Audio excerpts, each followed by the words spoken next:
Hola, muy buenos días. Mi nombre es José Enrique Carvajal Castillo. Soy residente de neumología de primer año. El día de hoy vamos a estar tratando temas del manual separado de procedimientos, en específico los temas de oxigenoterapia. Como primer punto, tratamos una breve introducción al tema, donde recalcamos la importancia que tiene considerablemente en la especialidad de neumología la parte de la oxigenoterapia. Es una parte fundamental del tratamiento de los pacientes que vamos a ver tanto en una situación de una insuficiencia respiratoria aguda como crónica. La utilidad de esta guía es analizar las principales técnicas, procedimientos e indicaciones de la misma oxigenoterapia, desde un punto de vista teórico, práctico, como orientativo para todos los neumólogos, para enfermería y para cualquier persona que tiene que estar relacionada con la terapia respiratoria. Es una terapia fundamental, una terapia clásica. Sin embargo, está constantemente sujeta a innovación e investigación, todo mejora de los pacientes. Un ejemplo de ello, hablamos de los criterios de oxigenoterapia continua domiciliaria en pacientes donde generalmente se aplica cuando tiene una presión parcial de oxígeno arterial menor a 60 milímetros de mercurio, con o sin hipercapnia, y esto ha demostrado que está estrechamente relacionado con incrementar la supervivencia de los pacientes con enfermedad pulmonar obstructiva crónica, ya demostrado, como comenté, con un alto nivel de evidencia y con criterios bien establecidos. Sin embargo, pues a veces no se llega a un adecuado acuerdo sobre su indicación en otros tipos de situaciones, eh, por ejemplo, con las saturaciones nocturnas o al momento de que hay un esfuerzo. Por lo cual es importante tener un adecuado criterio y a estudiar a fondo cuáles son las causas basado en estudios que nos respalden con un adecuado nivel de evidencia. Otros factores a considerar eh, para dar cada terapia individualizada a cada paciente tienen relación igual con el cumplimiento del mismo, la adherencia que tenga el paciente, eh, porque tenemos que considerar que una terapia, de acuerdo a las características que tenga el paciente, una terapia domiciliaria pues va a obligar al paciente a cambiar sus hábitos de vida, va a obligarlo a mantenerlo despierto, dormido, pero con el oxígeno aplicado más de 16 horas al día, salir incluso a la calle en dado caso con un dispositivo portátil, y por ello pues es parte de ello manejarlo desde un punto de vista fundamental y con aspecto que eduque al paciente sobre la importancia de estar un adecuado apego a la medida de oxígeno, y para que la gente que va a estar relacionada con él, sus familiares, igual lo tenga presente en su vida, porque pues esto se puede usar de forma crónica, pero igual en algunos casos agudos igual se puede utilizar, ¿no? Todo esto de acuerdo a la función, las necesidades del paciente y pues la indicación que el médico dé. Sea, el oxígeno sabemos que se usa ampliamente en urgencias, hospitalariamente y servicios médicos avanzados. Siempre es una necesidad conocer sus indicaciones, sus diversas fuentes, sus diferentes formas de administración y cómo monitorizarlo de acuerdo a cada situación individualizada. Por eso, pues, en este manual hablamos generalmente de todo, ¿no? Desde la importancia de la oxigenoterapia, cada objetivo y cada factor a considerar de acuerdo a cada paciente de forma individualizada. Hablando sobre criterios básicos de la oxigenoterapia, vamos a retomar algunos conceptos para orientarnos principalmente, como la PaO2, en este caso la presión parcial de oxígeno de sangre arterial, hablando por los principales valores que van a variar ligeramente con la edad y otro tipo de factores, como la altitud, la fracción esperada de oxígeno. En generalmente encontramos esos valores alrededor de 100 milímetros de mercurio y 96 milímetros de mercurio a los 20 y 70 años respectivamente, ¿no? Vemos una ligera disminución conforme pasan los años, ¿no? Y depende igual otros factores como el aire, la calidad del aire ambiente, el nivel del mar. A través de varias ecuaciones podemos calcular valores de referencia de la PaO2 con variables como la masa corporal, la edad Y un ejemplo de ella es esta ecuación que vemos en la parte inferior izquierda, donde la PaO2 es igual a 0,1834 por la presión barométrica menos 0,2452 por la edad del paciente menos 31,53.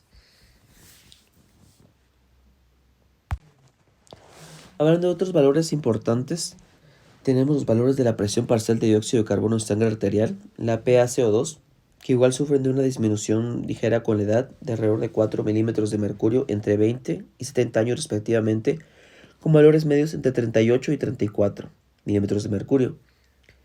Es importante considerar que muchos factores de los que vamos a tratar posteriormente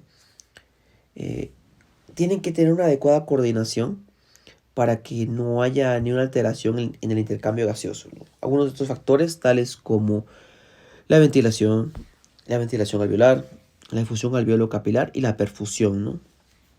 Ya sea que haya un fracaso agudo o crónico de esta función, pues va a repercutir en el intercambio gaseoso. Y cuando hay una alteración en el intercambio gaseoso, pues puede producir una hipoxemia arterial, tenga o no hipercapnia. Y esto puede conllevar a una insuficiencia respiratoria y depende del caso de la gravedad y el paciente individualizadamente, pues una posterior muerte en dado caso, ¿no? Otros volúmenes a tratar y conceptos, tenemos el volumen corriente o volumen tidal, que moviliza un volumen de aproximadamente de 500 mililitros. Y otro concepto relacionado directamente con el volumen tidal, el volumen corriente, es el volumen minuto, donde hablamos que el volumen minuto es el volumen corriente, o sea, el volumen tidal, por la frecuencia respiratoria. Otro parámetro importante a considerar es que el volumen que va a entrar en los pulmones pues, es ligeramente mayor al que va a salir, debido a que pues, la cantidad de oxígeno que nosotros inhalamos va a ser superior a la cantidad de CO2 que exhalamos, aunque la diferencia es ligera. Relacionado a ello, pues la ventilación alveolar, la VA, es aquella que va a formar parte del volumen minuto, que va directamente a estar relacionada de manera eficaz en el intercambio gaseoso, por lo cual la ventilación alveolar es, como lo dice la fórmula, VA es igual al volumen minuto menos el espacio muerto, que es BD. El BD se va a componer principalmente del espacio muerto anatómico, que va a estar constituido por las vías aéreas de conducción, en general la tráquea, las grandes vías aéreas, del espacio muerto alveolar, y para reflejar el volumen de todas aquellas unidades alveolares cuya relación, en este caso volumen alveolar con la perfusión, es muy alta pero finita.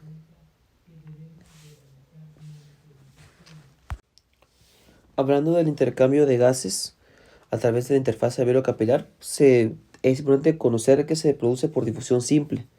Esto quiere decir que pues, las moléculas de gas se van a desplazar desde un lugar de mayor presión parcial hacia uno de menor presión parcial.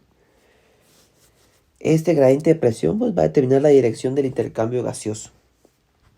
Asimismo, la difusión de gases va a depender de varios factores, como cuál es la distancia que van a recorrer las moléculas de gas, la superficie donde se va a tener el intercambio, y como comentamos, parte es la presión parcial de cada gas a cada lado de la interfase. Esto es el gradiente de presión y la capacidad de difusibilidad del gas determinado.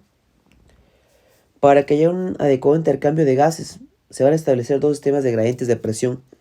Uno, entre el oxígeno alveolar, la PaO2, y el oxígeno venoso del capilar pulmonar. Este sería un gradiente de presión.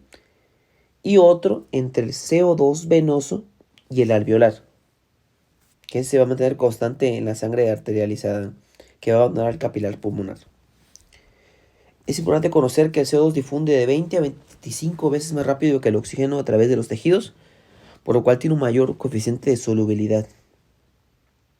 Por este motivo, pues la presión parcial de CO2 en sangre arterial, la PaCO2, se va a considerar igual a la presión parcial de CO2 en el espacio alveolar. Es importante igual tomar en cuenta que el oxígeno y el CO2 se transportan en la sangre de dos formas, combinados con la hemoglobina y sea igual disueltos en el plasma. Y el pulmón normalmente dispone de grandes reservas para que haya esta difusión para el CO2 y el CO2. Y en condiciones normales la transferencia pulmonar de CO2 pues está limitada por la perfusión sanguínea y solamente en ciertas situaciones, tal como el ejercicio extremo, pues va a quedar limitada por la difusión. Importante igual conocer que hay algunas alteraciones normales que ya están presentes en la relación entre la ventilación alveolar y la perfusión. Depende de qué parte del pulmón está su localización. Por ejemplo, en posición erecta hay una disminución de la relación entre la ventilación alveolar y la perfusión desde el vértice hasta la base. Tanto la ventilación alveolar como la perfusión van a ser superiores en las bases pulmonares. Sin embargo, las unidades alveolares situadas en los vértices igual tienen cocientes de ventilación alveolar con perfusión elevados y las bases pulmonares van a ser inferiores a 1. ¿Esto por qué? Porque en los vértices la ventilación alveolar es mayor a la perfusión.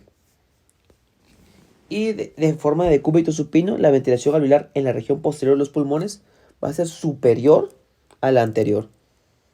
Todo esto por la parte de declive, por las alteraciones gravitacionales, que pues, directamente relacionadas con la distribución de la ventilación y la perfusión. Otro de los importantes factores a considerar cuando hablamos de la cuantificación de las distintas posibilidades de relaciones que hay entre la ventilación alveolar y la perfusión, que va a existir en millones de unidades alveolares pulmonares, pues es compleja. Una aproximación inicial para cuantificarla es el modelo tricompartimental, en el que se van a identificar 3 principales patrones de desequilibrio. Primero, pues observamos un patrón de desequilibrio en el que no hay ventilación.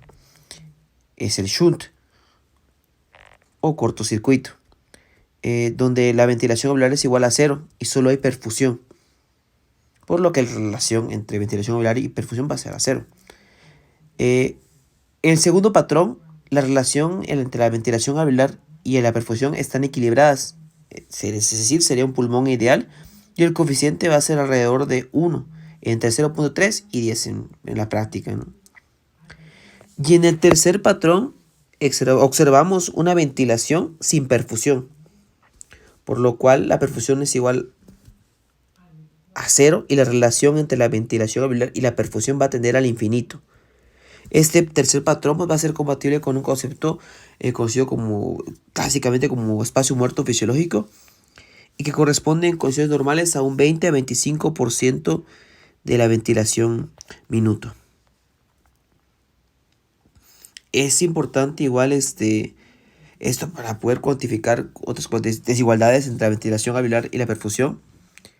Y todo esto, otra importante técnica para considerarlo es la eliminación de gases inertes, que se desarrolló en los 70 por P. Wagner. En esta misma se medía el intercambio pulmonar de diferentes gases inertes que se administraban por vía intravenosa y se disolvían en una solución salina o glucosada. Y toda esta concentración de esos 6 gases en sangre arterial, venosa y mixta y aire expirado se utilizaban para calcular retención entre una concentración arterial y la expirada y la excreción, que es la relación entre la concentración expirada y la sangre venosa mixta de cada gas. Otros conceptos importantes a tratar. Es importante conocer la diferencia o gradiente alveolo arterial de oxígeno, la AaPO2, que se va a entender como la diferencia entre la PaO2 y la PaO2.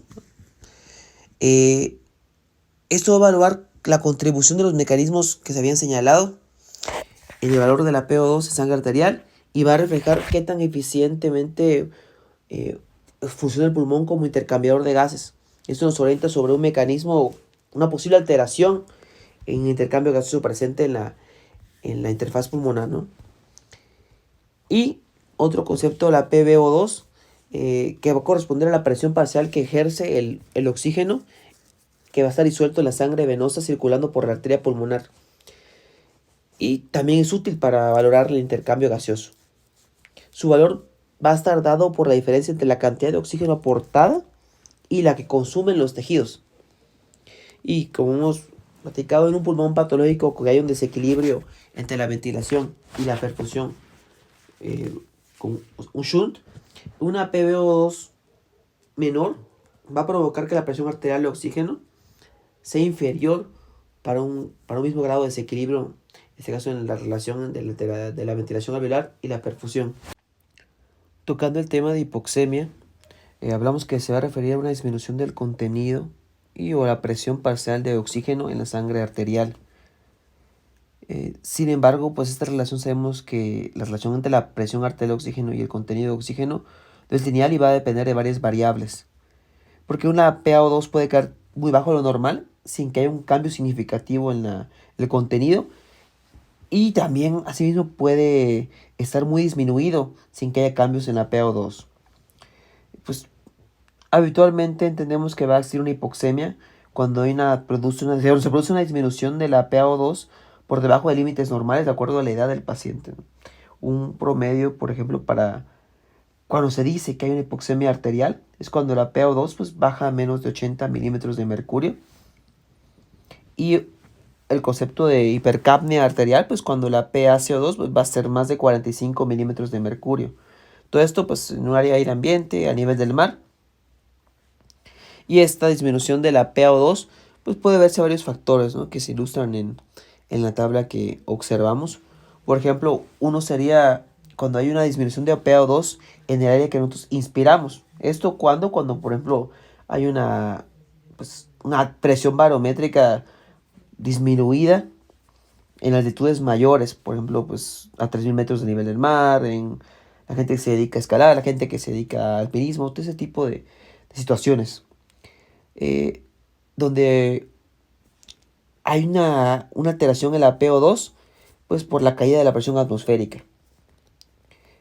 Por lo cual pues observamos que la PO2 va a estar disminuida, la PCO2 pues, en relación igual disminuida, y la relación prácticamente, ese gradiente, esa diferencia gradiente de alveolo arterial, pues va a estar normal y sí va a responder al tratamiento con oxígeno, ¿no? Otro segundo factor, vemos hipoxemia secundaria a una reducción de la ventilación alveolar, que esta generalmente se va a acompañar siempre de hipercapnia, disminución del volumen minuto y de un gradiente pues normal, un gradiente alveolo arterial normal. Va a normalizarse tras la administración de oxígeno, ¿no?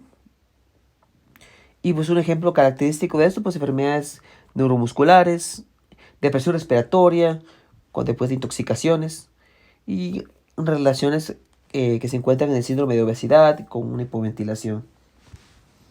Un tercer factor, vemos la limitación de la difusión alveolo capilar. Esto consecuencia de que va a provocar una hipoxemia que se va a acompañar de hipocapnia, un aumento en la ventilación minuto y un aumento igual del gradiente de alveolo arterial.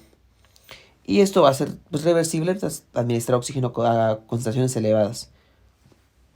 Esto puede aparecer en situaciones en las que hay un deterioro del área alveolo capilar, como en las enfermedades intersticiales, donde pues va a haber una PaO2 venosa mixta baja y un desbalance entre la relación entre la ventilación alveolar y la perfusión. El cuarto punto, los desequilibrios en la ventilación alveolar y la perfusión. Es uno de los principales mecanismos de alteración en el intercambio gaseoso. Y esa forma de hipoxemia se presenta con un volumen minuto normal o elevado y una alteración del gradiente de alveolo arterial aumentado. La PaO2 pues, va a responder a concentraciones altas de oxígeno y puede ocasionar una retención moderada de CO2. Y esta causa pues es más frecuentemente asociada a una insuficiencia respiratoria crónica, y ya donde hay una afectación tanto en vías respiratorias pequeñas como gran calibre, ¿no? Y ya hay una afectación ya en el parénquima pulmonar. Este caso, pues, como la EPOC, enfermedades intersticiales y pues algunas enfermedades relacionadas con la vascularización, ¿no? Que van a ser las más representativas en este tipo de desequilibrio. Y otro ejemplo, el último, el aumento del cortocircuito. Esto va a cursar con hipocapnia usualmente, con aumento de la ventilación minuto y marcada elevación del gradiente alveolo arterial. Y se va a caracterizar porque aún administrando oxígeno al 100%, no se va a elevar suficientemente los valores de la PO2. Por lo que vemos, el shunt es la principal causa de hipoxemia en enfermedades cardíacas congénitas. Entonces es una causa extrapulmonar, por ejemplo, que muy característica de esta parte de este tipo de cortocircuito, ¿no? Es una situación frecuente en las enfermedades pulmonares agudas, donde el más característico sería el SDRA o cuando hay un edema pulmonar cariogénico, y va a contribuir en gran medida a la hipoxemia ejemplo, en los operados, cuando hay cuando hay una atelectasia en el pulmón. Aunque pues como ya vemos, pues está más presente este tipo de trastorno, este tipo de shunt en problemas ya mayormente extrapulmonares. Pero si hay una alteración directamente en la PO2, como vemos disminución en la PaCO2 y una alteración en el gradiente alveolo arterial. Ahora bien, tratando el tema de la hipoxia, entonces se va a definir como la disminución del aporte de oxígeno a las células. Esto pues limita la producción de energía, pues va a estar por debajo de los requerimientos celulares. Es pues algo evidente que cuando hay una hipoxemia va a haber hipoxia tisular, pero por otros mecanismos como la disminución de la capacidad de transporte de oxígeno en la sangre, por disminución del aporte sanguíneo a los tejidos, cuando hay un shock, cuando hay insuficiencia cardíaca, por ejemplo, o por intoxicación de sistemas enzimáticos, ¿no? De la mano con la parte de lo que habíamos hablado, ya cuando haya una disminución todavía mayor de la presión arterial de oxígeno, en general se considera cuando ya es menor a 60 milímetros de mercurio, y obviamente tiene que estar acompañado de la parte clínica, ya se considera insuficiencia respiratoria, ¿no? Esto pues debido a la forma simétrica de la curva de distribución de la oximoglobina. Cuando ya hay pequeños descensos de la PO2, pues ya van a suponer caídas importantes de la SPO2, ¿no? Depende de qué mecanismo lo va a desencadenar, pues va a haber cierto tipo de insuficiencias respiratorias diferentes, ¿no? De acuerdo al tiempo de instauración, ya sea aguda, crónica y crónica agudizada. Y esto va a repercutir directamente en la capacidad que va a tener la parte respiratoria del pulmón para adaptarse. Porque pues si es un cuadro muy agudo, pues los mecanismos que va a haber para adaptación de la parte pulmonar, pues no se van a poner en marcha adecuadamente. Por lo cual el pronóstico pues va a ser en cierta forma menos esperanzador o más difícil de solucionar que con hipoxemia crónica, donde hay un mecanismo que trata de compensarlo y donde los tejidos se han adaptado a cierta hipoxia, y pues la tolerancia clínica, ahora el cuadro del paciente está más controlado porque ya el mecanismo ya se adaptó y compensó esa falta de aporte a los tejidos, ¿no? Para poder demostrar la existencia de una insuficiencia respiratoria, se tiene que realizar una gasometría arterial, ¿no? Los principales errores que hay en esta van a ser cuando hay una alteración, una punción venosa en lugar de una arterial, cuando se manipula la muestra inadecuadamente, cuando hay una alteración en la calibración de los equipos que lo analizan. Y todo esto pues va a orientarnos prácticamente cómo está la alteración en los patrones ventilatorios, ¿no? Tanto en la PO2 como en el pH, en la PCO2. Y nos va a dar otro tipo de valores como bicarbonato sérico, saturación de oxígeno, que se calculan indirectamente, ¿no? Pero es importante conocer estos valores para poder orientarnos y demostrar que hay una insuficiencia respiratoria, ¿no? Y sus diferentes variantes, como vemos en la tabla, puede ser con hipercapnia, donde ya hay un pulmón pues sano, ya puede ser a causa de de otros factores, ¿no? Como enfermedades neuromusculares, ya un poco extrapulmonares, enfermedades de la caja torácica, neurológicas, o fármacos que deprimen el sistema nervioso central. Cuando ya hay una alteración en el pulmón, cuando ya hay una patología, como el EPOC, una alteración ya estructural, por ejemplo, o una alteración ya de la parte intersticial. Y sin hipercapnia cuando hay un pulmón patológico. Ejemplo, pues ya vemos en la parte la EPOC, ¿no? Igual una alteración estructural. En asma grave, enfermedades pulmonares vasculares, igual ya hablamos de parte de extrapulmonares igual, ¿no? Pero pues son diferentes variantes con hipercapnia, sin hipercapnia y depende igual de las condiciones en las que esté el pulmón. Con respecto a los efectos de la hipoxia, aunque hay una cierta similitud, por ejemplo, cuando se presenta hipoxemia, hipercapnia, por ejemplo, pues va a haber cualquier déficit de oxígeno, va a repercutir en el funcionamiento de todos los tejidos, todos, de una u otra manera. Y algunas partes específicas pues, tienen mayor susceptibilidad cuando hay un periodo de hipoxia. Sin embargo, cuando ya esta se mantiene durante un tiempo determinado, pues se ponen en marcha ciertos mecanismos para tratar de compensar la misma, ¿no? Y pues disminuir los efectos que tienen en el organismo.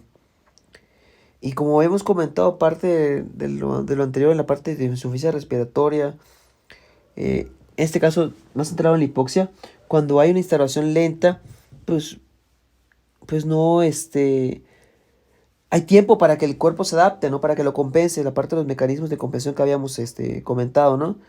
Donde ya hay mayor eficacia y por lo mismo puede dar mejor respuesta al tratamiento, ¿no? Y cuando hablamos de esto, pues ya vemos que las manifestaciones clínicas van a ser inespecíficas, van a depender de qué causó la hipoxemia, que pues, ya causó hipoxia, y las condiciones del sujeto, ¿no? Pues lo mismo un sujeto con obesidad, por ejemplo, un sujeto, pues a lo mejor joven, que si tiene una insuficiencia respiratoria, una hipoxia, pero a lo mejor la causa pues no es atípica, pues, y pues ahí depende cómo se va a manifestar en él, pues de acuerdo cuál fue el origen de la hipoxemia, de su condición física, de su cuerpo, de su nivel de actividad física, y de pues es algo agudo o crónico que ya se compensó o que se acaba de instaurar en este momento, y pues va a ser un poco más difícil tratarlo, ¿no? Porque no hay un mecanismo que lo haya compensado. El principal síntoma va a ser la disnea, que esto va a ser usualmente como consecuencia del aumento de la ventilación, que va a ocasionar un aumento del trabajo respiratorio. En lo que ya hemos hablado, la hipoxemia aguda suele provocar igual signos neurológicos, como la disminución de la capacidad intelectual, obnubilación y estupor.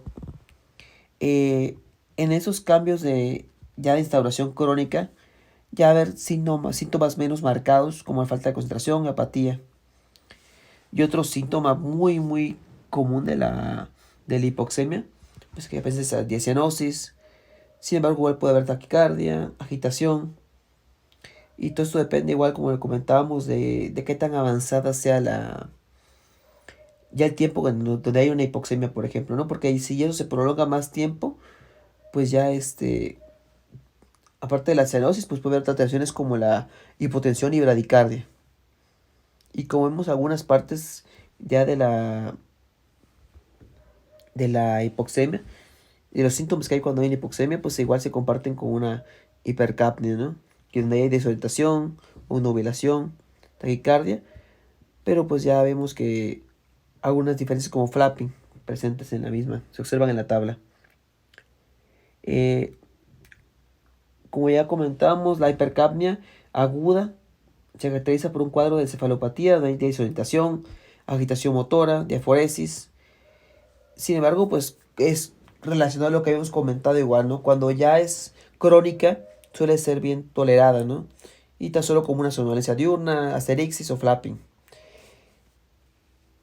En general, la hipoxia produce una dilatación del lecho vascular que va a tratar de nutrir un poquito más el tejido hipóxico, ¿no?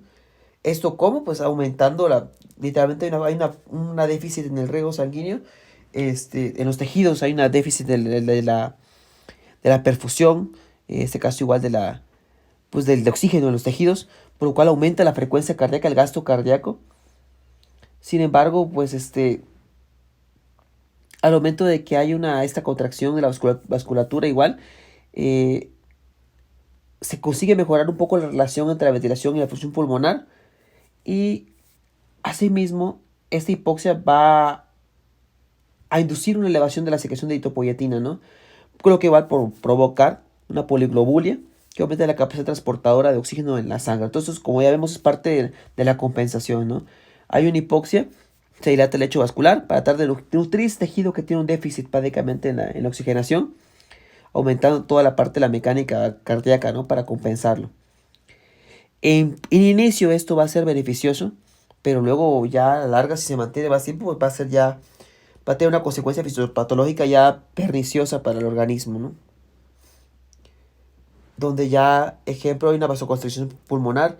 Esto va provocando alteraciones anatómicas irreversibles, como hipertrofia de la capa muscular de las arterias pulmonares, fibrosis, lo cual nos va a llevar a la larga a una hipertensión pulmonar, y compensaciones como insuficiencia cardíaca derecha, ¿no? Ya todo esto consecuencia ya de la elevación ya constante del gasto cardíaco, de la poliglobulia presente. Y todo esto con una alteración, pues ya vemos, se compensa, aumenta el trabajo miocárdico, mayor consumo energético, lo que igual puede contribuir incluso a que haya un grado de desnutrición, ¿no? Entonces todo esto va de la mano, ¿no? La déficit de la oxigenación en los tejidos con la compensación cardíaca presente.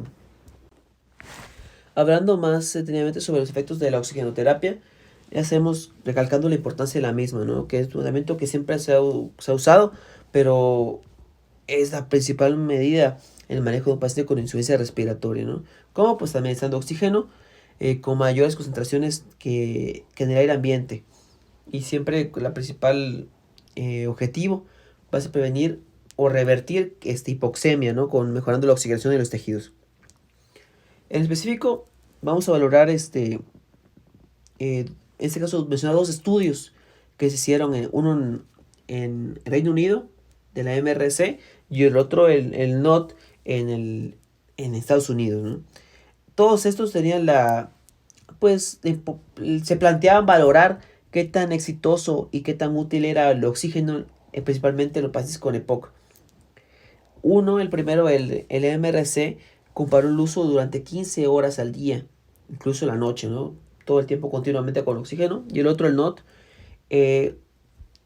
prácticamente valoraba había dos grupos, ¿no? Uno con oxígeno 17 horas al día y otro solamente con terapia nocturna. Y en general, el resumen de esos estudios fue que la terapia con oxígeno mejora las expectativas del paciente en su calidad de vida, y que hay una disminución de la mortalidad mínimo al dar 15 horas al día de oxígeno frente a no darlo. Y esto aún disminuye más, aún cuando hay un régimen estricto de aún 17 horas al día de oxígeno, ¿no? Todos los estudios sentaron la base para poder dar los criterios de oxigenoterapia domiciliaria continua, para sentar como que cuáles son los valores promedio donde debería y qué paciente beneficiarse con la misma, de alrededor cuando tienen una PO2 menor a 55, entre 55 y 60, y cuando haya síntomas clínicos, aparte que nos recalcan que ese paciente de verdad necesita un aporte de oxígeno continuo, ¿no? Como hay edemas periféricos, cuerpo pulmonale, valores de hematócrito por encima del 55%, arritmias, alteraciones mentales que se pueden atribuir a la hipoxemia, ¿no? Enfocando la parte del tema más en la EPOC, se observa que hay una hipoxemia durante el sueño en alrededor de menos del 25% de los pacientes con EPOC.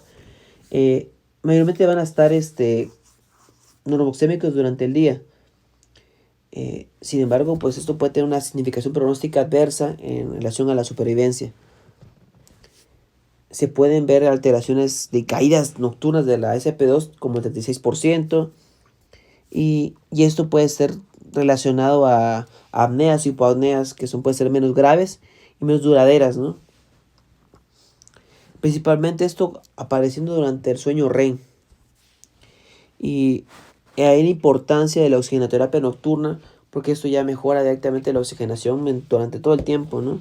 Y esto pues disminuye igual posibles alteraciones que ocurren, ¿no? Como no hay una hipoxemia mantenida, ¿no? Como arritmias, como ya hemos mencionado, ¿no? Que ya hay alteraciones en la calidad de sueño, donde puede llevar directamente, crónicamente, al desarrollo de hipertensión pulmonar.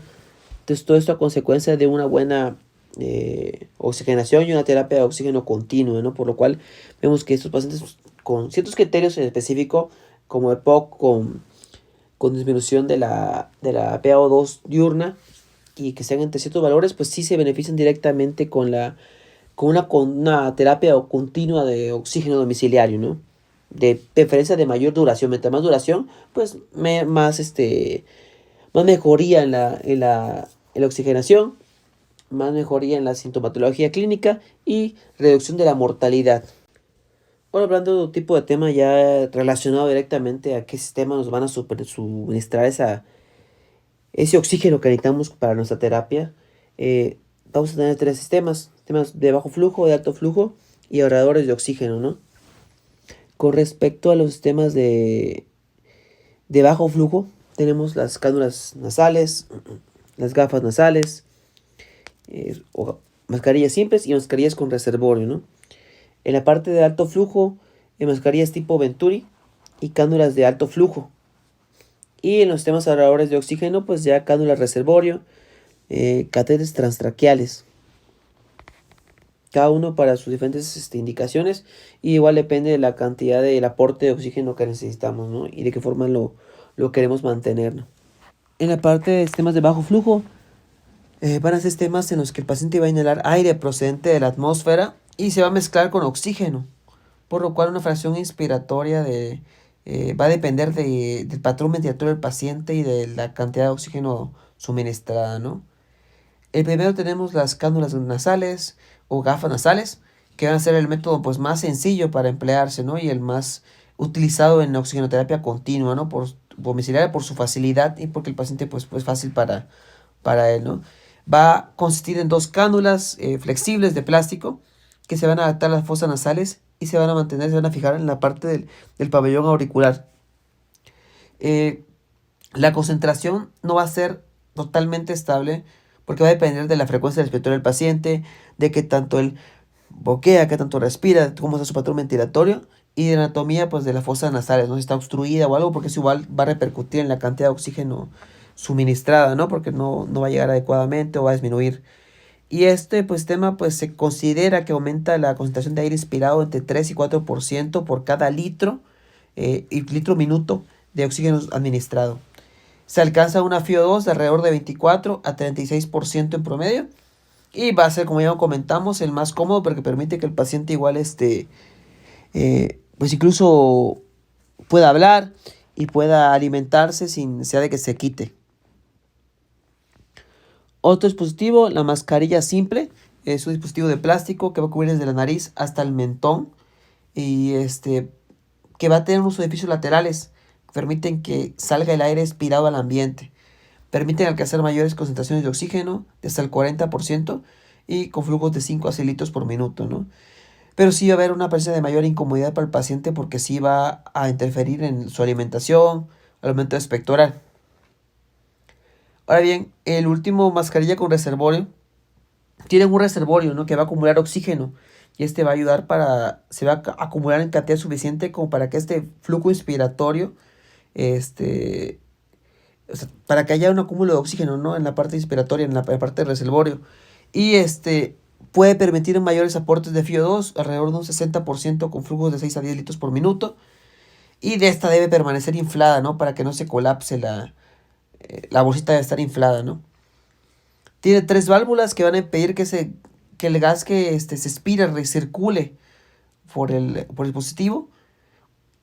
Esas 3 válvulas, una entre el reservorio y la mascarilla, que permite el paso del oxígeno desde el reservorio durante la expiración, pero no va a impedir que este gas expirado se mezcle con el O2 del reservorio, ¿no? En la expiración. Y dos situadas que van a los lados de la mascarilla que permiten que salga el gas exhalado al ambiente durante la expiración. Ahora bien, con respecto a los sistemas de alto flujo, tenemos dos tipos, ¿no? La mascarilla tipo Venturi, pues va a tener su nombre con base en el efecto Venturi, en el que nosotros observamos que hay el flujo de oxígeno pasa por un orificio estrecho, ¿no? Aumentando su velocidad y esto arrastra aire ambiente que se mezcla con oxígeno. Así tenemos una administración de una FiO2 fija.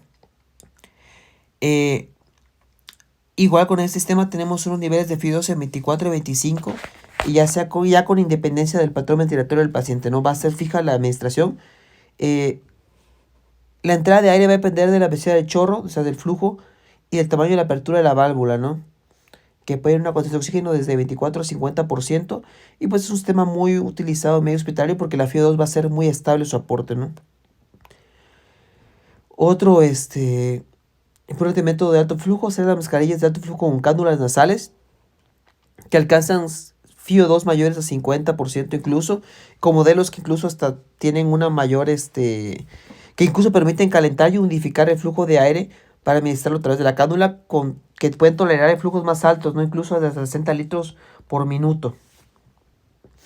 Como hemos comentado, tienen un calentador humidificador que está acoplado, e incluso tienen un modo alternativo de oxigenación eficaz, que se usa principalmente para tratar incluso domiciliariamente enfermos con insuficiencia respiratoria crónica, insuficiencia respiratoria posquirúrgica, medicina intensiva, y en pacientes igual adultos con insuficiencia respiratoria aguda, ¿no? Entonces sí, tiene un mayor aporte y nos ofrece igual esa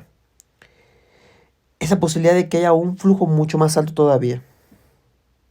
Ahora bien, el tercer apartado de los métodos de administración de oxígeno sería el sistema de ahorro de oxígeno, donde principalmente vemos dos.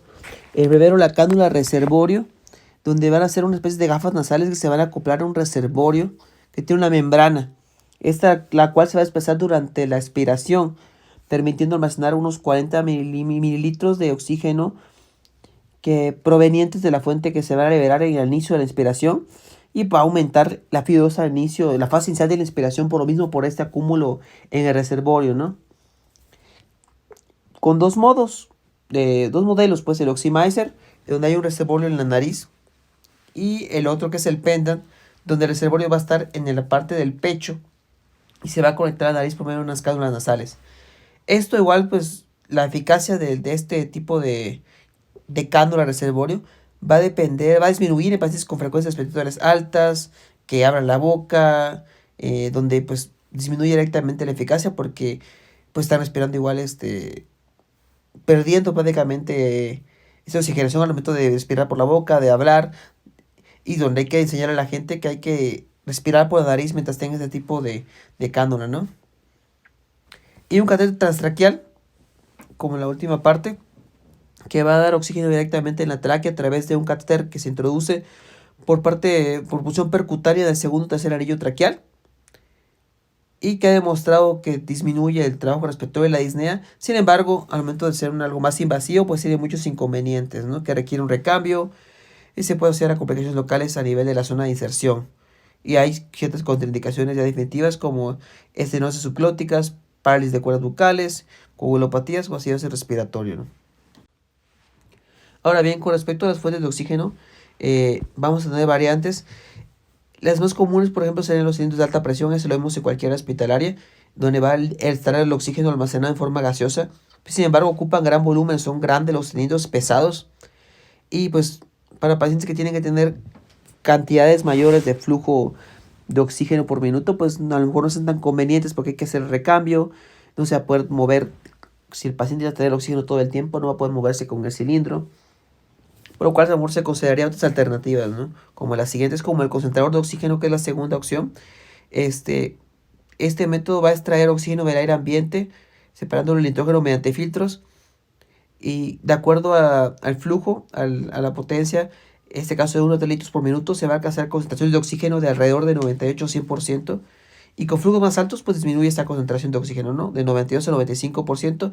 Sin embargo, pues va a ser un buen método porque es económico, pero lo único inconveniente sería a lo mejor la parte eléctrica, ¿no? Que si no hay electricidad, pues no va a poder funcionar. Y el concentrador de oxígeno portátil, que puede administrar oxígeno ya sea en expiración, como parte del sistema ahorrador de CO2, de O2, o puedes dar oxígeno tanto en inspiración como en la expiración, ¿no? Ya sea con un flujo bajo o con un flujo continuo, pero sin embargo estos métodos no superan alrededor de 3 litros, muy raro 5 litros por minuto, no son tan potentes, pero pues pueden tener menos demanda de mantenimiento y, cuando ya aumentamos el flujo no son tan efectivos, ¿no? Porque si baja la concentración de oxígeno si aumentamos el flujo, ¿no? Un 85-95% dependiendo del flujo, como hemos comentado. Otro método, hablando del oxígeno líquido, se puede almacenar a baja temperatura, menos 180 grados, en ciertas nodrizas que tienen capacidad de suministrar oxígeno por mínimo 5 a 7 días y se transfieren a pequeños reservorios más pequeños, ¿no? Como tanques, como mochilas, que van a dar oxígeno un flujo continuo en inspiración como expiración a una concentración de oxígeno de 100%, ¿no? Cualquier flujo. Sin embargo, esta fuente es muy cara por el proceso de licuación que tiene que tener y pues una red de distribución compleja, ¿no? Pero sí pueden permitir, por ejemplo, la autonomía del paciente. Con respecto a los cuidados de enfermería, tenemos que primero que nada que necesitamos el método que va a suministrar el oxígeno, ¿no? Ya sea con una central de oxígeno, un cilindro o concentrador de oxígeno, ¿no? En algunos casos se acopla un reductor que es el caudalímetro, se acopla al manoreductor y controla la cantidad de litros que nosotros damos, ¿no? Al girarlo, pues movemos la cantidad de litros por minuto que se va a administrar. De acuerdo al método, pues son los cuidados que se tiene que tener por parte de enfermería. Con las cánulas nasales, pues hay que limpiarlas, mantenermente limpiar las fosas nasales, checar que no haya una obstrucción, una secreción, adaptarlo con un cinta elástica, con un velcro alrededor de la cabeza para que no se muevan, comprobar que están adecuadamente introducidas en los orificios nasales. Con una mascarilla de reservorio, ver una adecuada fijación en el mismo, ¿no? Que está bien colocada, y ver que el reservorio está correctamente inflado para corroborar una mejor oxigenación. Una mascarilla tipo Venturi, pues primero que nada hay que hacer un aseo, ¿no? Lavar la mascarilla todos los días con jabón neutro, secarla para eliminar cualquier tipo de restos, evitar su deterioro y que dure más tiempo, ¿no? Y cambiar las máscaras que ya están deterioradas y vigilar cualquier tipo de lesión en el paciente a consecuencia del uso de la mascarilla, ¿no? Mascarilla Venturi para traqueotomizados es una alargada, se adapta al cuello del paciente y se va a sujetar con un elástico, ¿no? Y pues está conectado a un tubo que va a llevar este Venturi incorporado. El tubo en T para traqueotomías, pues va a administrar oxígeno a pacientes con cánula de traqueotomía de silicona, ¿no? Deben cambiarse igual cada que están obstruidos, o hay que cambiarse, hay que aspirarlos, ¿no?